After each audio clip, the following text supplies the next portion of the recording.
Bonjour everyone, this is a group of Brie. We all know that the cheese, the fromage, has been one of the representative symbols of French culture, and nowadays we have a list of more than 1,000 kinds of cheeses around the world. Today we're gonna talk about a particular kind of cheese, which is Brie, and in English is Brie. Brie is the best-known French cheese and has a nickname, the Queen of Cheeses. It is a soft cheese named after the French region Brie, where it was originally created. Several hundred years ago, the Brie was one of the tributes which had to be paid to the French kings. The Brie has become a consumer favorite in the United States, and just like it's at home in France. Unsurpassed as a party cheese, Brie can easily transform any meal into something special and pleasurable.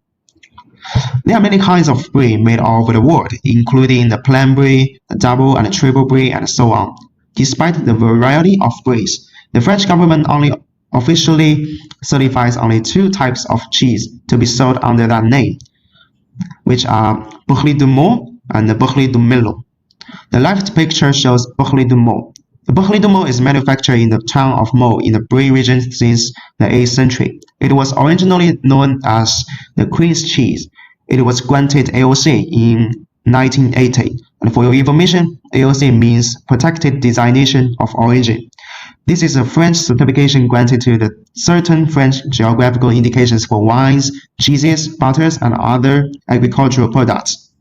The right picture shows Brie de Melun.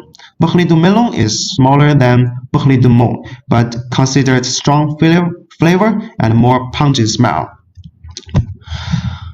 Brie is a soft coarse milkshake, and in general, it is healthy food choice that it is lower in fat than most cheeses, and it is also naturally low in sugar. What's more, Brie is a good source of protein and contains sizable amounts of vitamin B12 and calcium. There's an interesting cultural phenomenon of Brie. In order to conserve the traditions and promote Brie de Meaux itself, the Fellowship of Brie de Meaux, which is the Brotherhood of Brie, was created on the initiative of City Meaux in 1991. And you may be interested that what is on their head? Is something looks like a panel rather than the hat? Well, the answer is that it's essentially the Brie, means they are wearing the cheeses on their head. Regarding the whole process of production, the most important part is no wonder aging. After previous procedure done, the Brie will be aged in an environment where the humidity and the temperature are exactly controlled. It usually takes at least 4 or 5 weeks to age, and the longer the Brie is aged, the stronger flavor and taste will be. Moreover, the inside of Brie will be darker, which is usually being called Brie noir. However, overripe Brie will spread up an unpleasant smell. Talking about the production, there is an important Brie producer must be introduced. To be more precise, we should call it cheese ager rather than producer. Established in 1895, located in France, Fromagerie Ganont is owned by a sister and a brother. This fromagerie is the oldest ager in the region and has a small museum dedicated to the history and the making of Brie. The owners purchased the milk from nearby farms, and they aged those cheeses from 6 weeks to 2 years in handmade stone cellars. Like most high-quality cheese makers in France, the owner's family sources only raw milk cheeses, and they said only raw milk with its living organisms will yield the full flavors of the cheese and it shows the land it comes from. Anyway, it's definitely a good place to go if you are traveling in France. From here, you can taste the most authentic flavor of 6 kinds of Brie to get a real cheese education. Okay, let's pass the time to Yuting. Thank you, Siam. I'm Yuting. Eating cheese in France might sound pretty straightforward, but the world of French cheese can be a minefield of unwritten, unspoken rules. Let me introduce some French cheese ethics. First of all, serving cheese as an appetizer before dinner like Americans often do is unheard of in France, and you won't see it on a cocktail stick with a pickled onion and tomato. In fact, French only serve cheese before dessert. If you serve the cheese with anything other than bread, The French will think you are cracker. Although it does not always have to be French bread, they believe that cracker take away the taste of cheese you sing. It will be a major fault if you have gone through all your red wine and have no red wine left for the cheese course.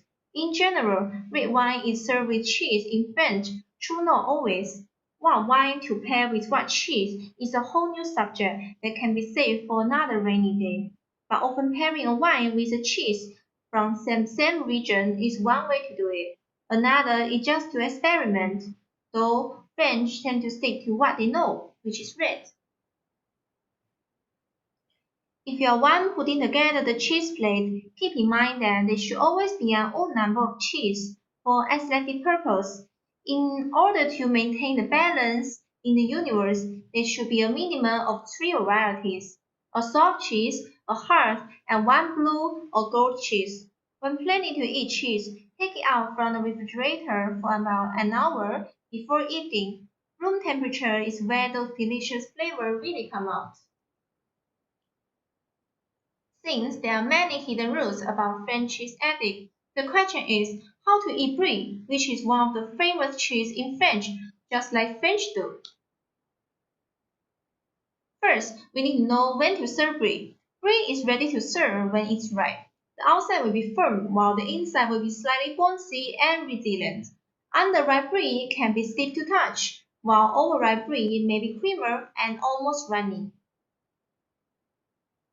After Brie has been served to you, how to cut it. First, you start to slice it from either side equally and start to cut the wedge. Remember 2 rules for cutting the wedge. The first rule is never ever cut the tip of the wedge parallel to the reed. This is known as cutting off the nose. The reason behind it, some say, is because the edge and center of cheese have different flavors, so you want to spread the love equally. The second rule is never dig out the soft inside, which is very rude, and leave someone with only reed and no creamy interior. After you have nicely cut your own piece of brie, you will see the tough outer of your piece of brie, which is the reed. So shall we eat the reed? We shall eat the reed, with the exception is brie noir. Most cheese reeds are edible. They are simply cheese that has been exposed to air longer, like the crust on bread, because brie gets its flavor from the mold that's reside on the reed. This is the most favorable part. It's also the most nutritional part. The salt that's rubbed on the outside of the cheese during aging pulls the calcium up to the reed. Then you may want to match something with brie. Therefore, when picking things to accompany brie, it's important to enhance the quality without overwhelming them. The French will traditionally serve brie with French bread or another crusty bread that won't compete with the cheese. Plain crackers are another convenient choice that won't detract from the cheese. Pairing brie with something acidic to bring out the velvety texture, try fruits such as apples, grapes or pears, or sweets such as fig jam or honey. Now I will pass my time to Zhihan. Thank you, Yuting. Now I will move on to introduce more cheese etiquette. So, what to drink with brie? The go-to beverage to pair with brie is champagne, but brie also pairs fantastically with certain wines and beers. Soft and fruity red wines such as Pinot Noir will contrast beautifully with the mellowness of brie. Acidic herbaceous dry white wines like Sauvignon Blanc will also work well.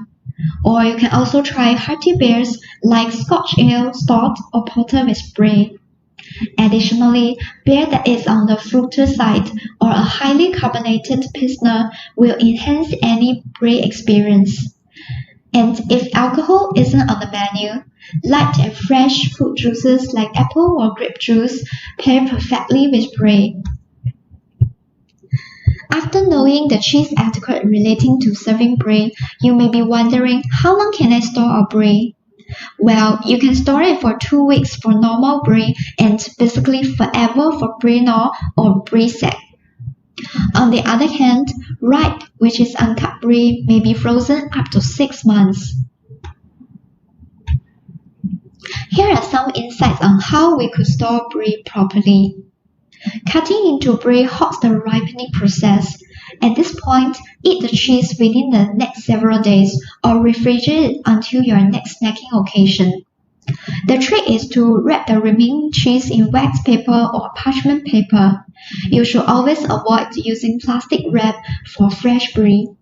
This will allow the rind to continue to braise and stay dry.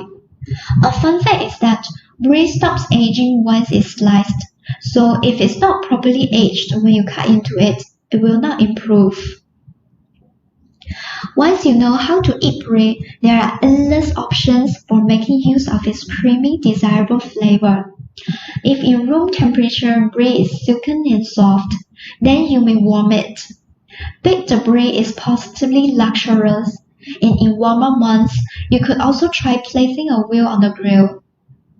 Brie also works fantastically as a velvety ingredient in many delightful dishes, like a decadent stuffed pork chop or on top of sought-after sliders. Wow, we have gained so much knowledge on the history and origins of brie, its nutrition elements, how to eat brie like a French, as well as how to store it. Just can't wait to try it now. So, where can we buy it in Singapore? Well, you can buy it in any cheese shops, such as the Cheese Artisan, the Cheese Shop, and the Cheese Ark. You can find it in supermarkets like Cold Storage, or even get deliveries from online shops if you are lazy to go out. But most importantly, I would recommend you to enjoy the cheese delicacy in restaurants like Culina and Din and Deloitte. I'm not giving free advertisement of this restaurant, but they were on the recommendation list when we searched for a place to have brie in Singapore. With that, we will come to the end of our presentation. Hope you have enjoyed our sharing and thank you for watching.